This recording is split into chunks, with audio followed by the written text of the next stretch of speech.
Bom dia, amigos do Nocaute. Duas questões nos têm incomodado, chamado a atenção nesses últimos dias. E elas podem estar relacionadas. Uma é a situação da Venezuela, cada vez mais dramática, cada vez mais essa ajuda humanitária imposta, porque na realidade, se fosse uma ajuda humanitária para valer, teria sido negociada através da ONU e não colocada bilateralmente ou unilateralmente na fronteira do país que deveria receber, o que deverá receber essa ajuda. E ações desse tipo muitas vezes são um prelúdio para uma ação militar. Aliás, existe mesmo no jargão internacional a expressão intervenção humanitária. Só que se a intervenção for militar, ela terá consequências muito graves. A própria ONU, vários funcionários, a Cruz Vermelha, todos eles têm dito que a ajuda humanitária, para ser eficaz e efetiva, não pode ser instrumentalizada politicamente. E é o oposto do que está ocorrendo hoje entre o governo Trump e a Venezuela, com o apoio de vizinhos da Venezuela. Eu queria, a propósito disso e de um outro fato, que é o anúncio de que haverá um oficial-general brasileiro como vice-comandante do chamado Comando Sul dos Estados Unidos, ler uma pequena passagem aqui da Estratégia Nacional de Defesa. Antes, é bom lembrar, a Estratégia Nacional de Defesa foi feita e foi elaborada durante o governo Lula, mas com participação ampla de militares, do Estado-Maior Conjunto das Forças Armadas, e mais importante ainda do que isso, a sua revisão, já no governo da presidenta Dilma, que foi mandada ao Congresso em 2012, foi aprovada por um decreto legislativo. Portanto, a Estratégia Nacional de Defesa tem, talvez tecnicamente haja uma sutileza, mas deveria ter força de lei. Algo mandado pelo Executivo e aprovado pelo Legislativo.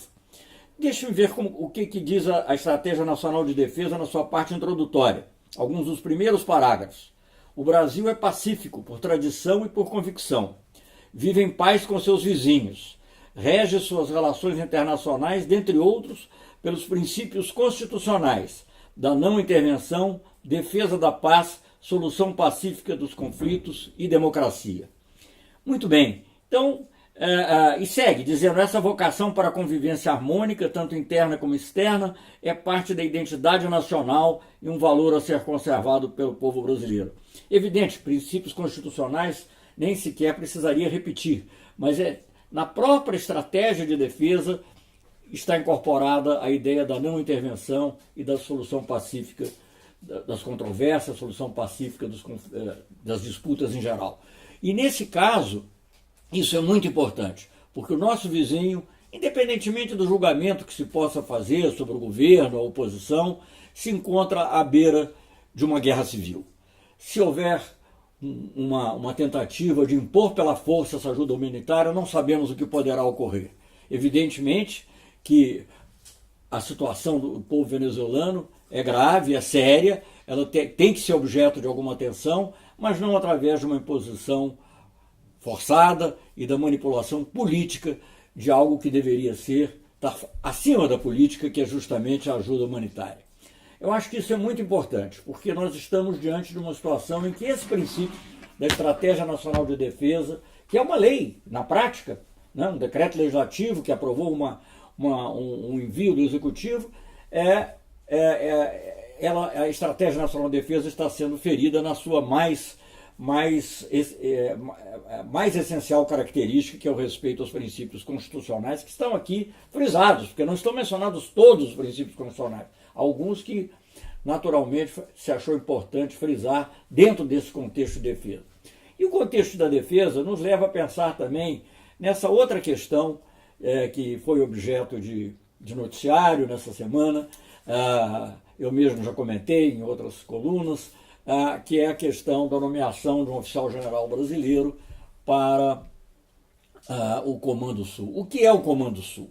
O Comando Sul é o comando norte-americano das Forças Armadas dos Estados Unidos dedicada à América Latina, ao Caribe e ao Atlântico Sul. E vejam bem, como é que os Estados Unidos sempre trataram e tratam ainda, se você for ler qualquer analista político americano, e muitas vezes eles não estão falando, ou pelo menos acham que não estão falando sequer que estão falando pejorativamente.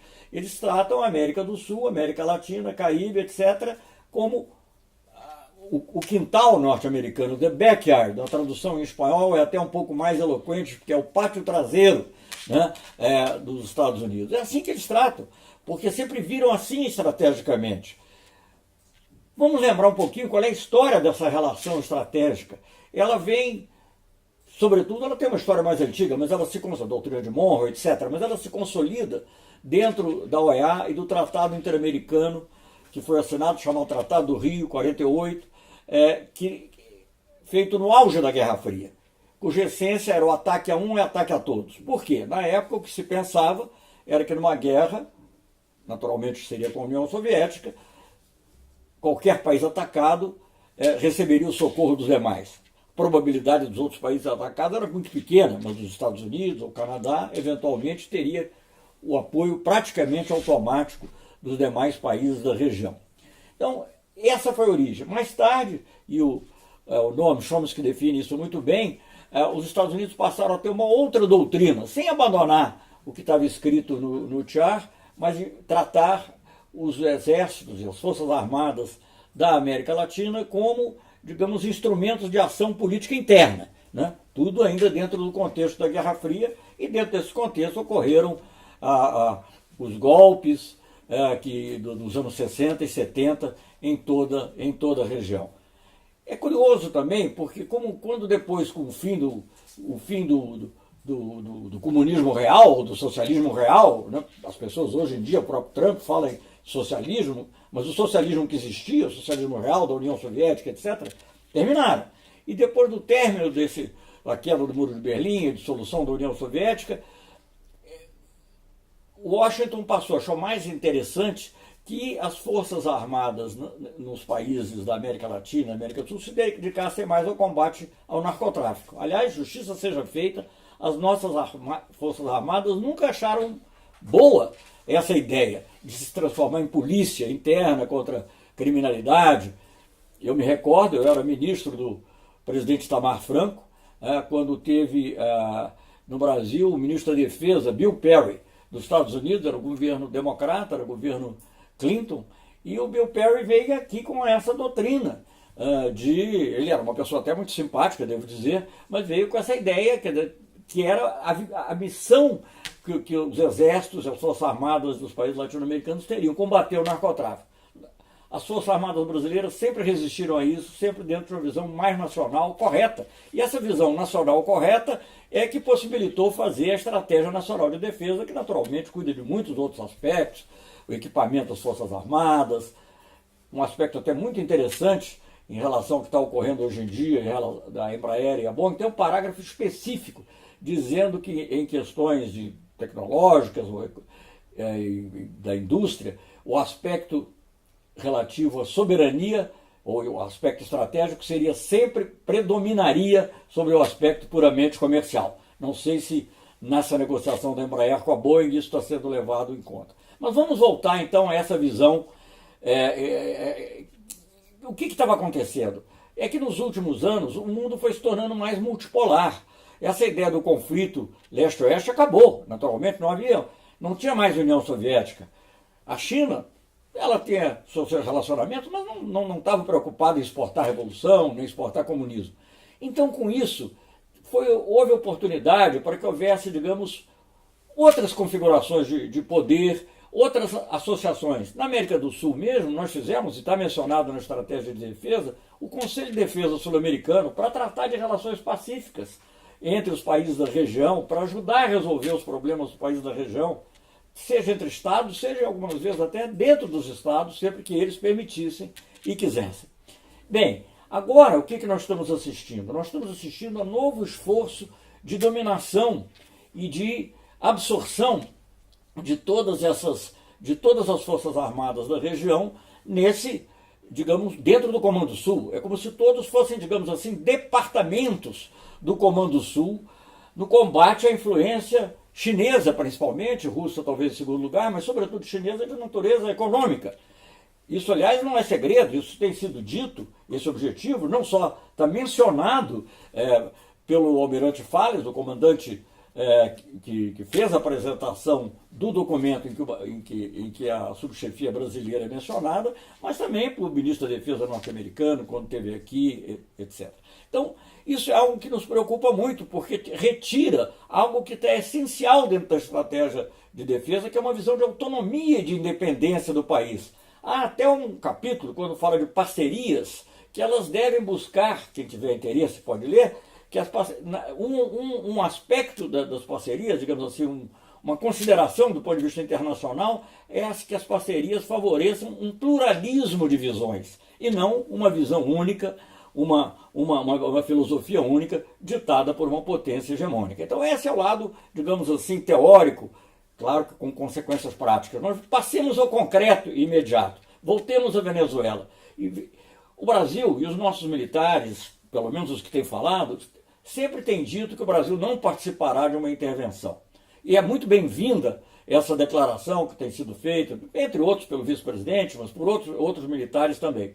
Agora, veja bem, como será uma situação em que o subcomandante da força que estará planejando, usando a inteligência, e quem sabe até, ou quem sabe não, muito provavelmente envolvida na operação de uma eventual intervenção militar, ainda que sob capa humanitária, o subcomandante é um brasileiro. Então como é que o Brasil pode, como é que nós vamos deslindar isso? Não sei, a menos que nós façamos como fez o presidente Geisel, que rompa o acordo com os Estados Unidos. O presidente Geisel tinha uma visão muito clara do interesse brasileiro, ele pode ter tido outros problemas, não vamos defender tudo o que aconteceu, houve coisas tristes que ocorreram também no governo Geisel, ainda naquela fase do governo militar, mas a verdade é que tinha uma visão de interesse brasileiro. Vamos fazer o nosso programa nuclear, vamos tratar essas questões como questões nacionais. Como será agora? Como será o subcomandante quando derem uma instrução para ele em relação ao Atlântico Sul, que seja uma instrução que não corresponda, por exemplo, à visão que o Brasil tem do Atlântico Sul como uma zona de paz e cooperação? Coisa que figura, inclusive, numa resolução das Nações Unidas e que foi objeto, inclusive, de intensa atividade. Agora mesmo há um navio patrulha oceânico brasileiro em Cabo Verde, lá participando lá de um treinamento.